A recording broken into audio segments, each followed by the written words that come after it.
to talk more about this, we can now speak to Larry Sabato, who's founder and director of the University of Virginia Center for Politics in Charlottesville.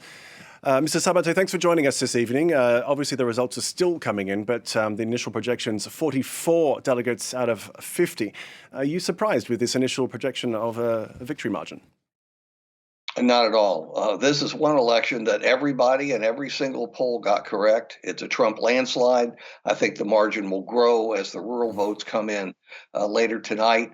It doesn't change the race. South Carolina is a deeply conservative state, and the conservatives vote in the Republican primary. It doesn't change the race for November. South Carolina is an automatically conservative Republican red state.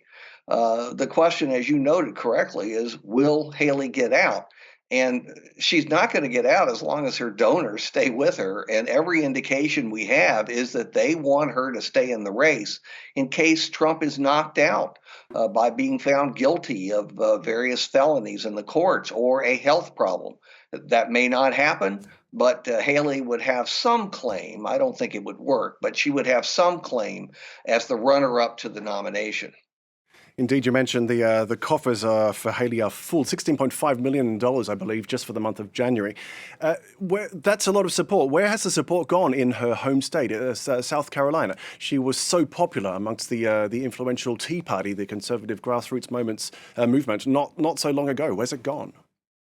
Yes, she won the governorship in both 2010 and 2014, but that was the last time she was on South Carolina's ballots. And 10 to 15% of the state has moved in since.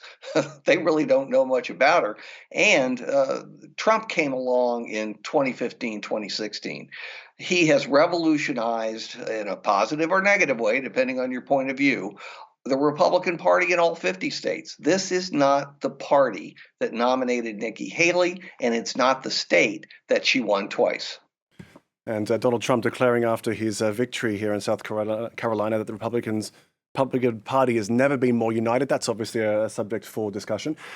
What can Nikki Haley salvage here in South Carolina? What might look like a mitigation of how big this defeat is?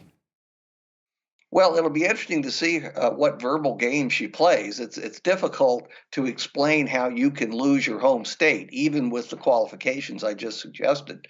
Look, there's another factor here. Democrats very much want her to stay in. She has really gone on the attack against Donald Trump, and she has come up with some fierce rebuttals to Trump in a way that can be clipped into all of Joe Biden's ads in the fall. So she's doing Democrats a lot of favors by staying in. They're delighted if she does not drop out. All right, we'll leave it there for the moment. Thank you very much for your analysis. Larry Sabato, the founder and director of University of Virginia Center for Politics there in Charlottesville. And we'll be keeping an eye on all the developments as the results continue to come in from South Carolina for the Republican presidential primary, where Donald Trump looks on course for a big win.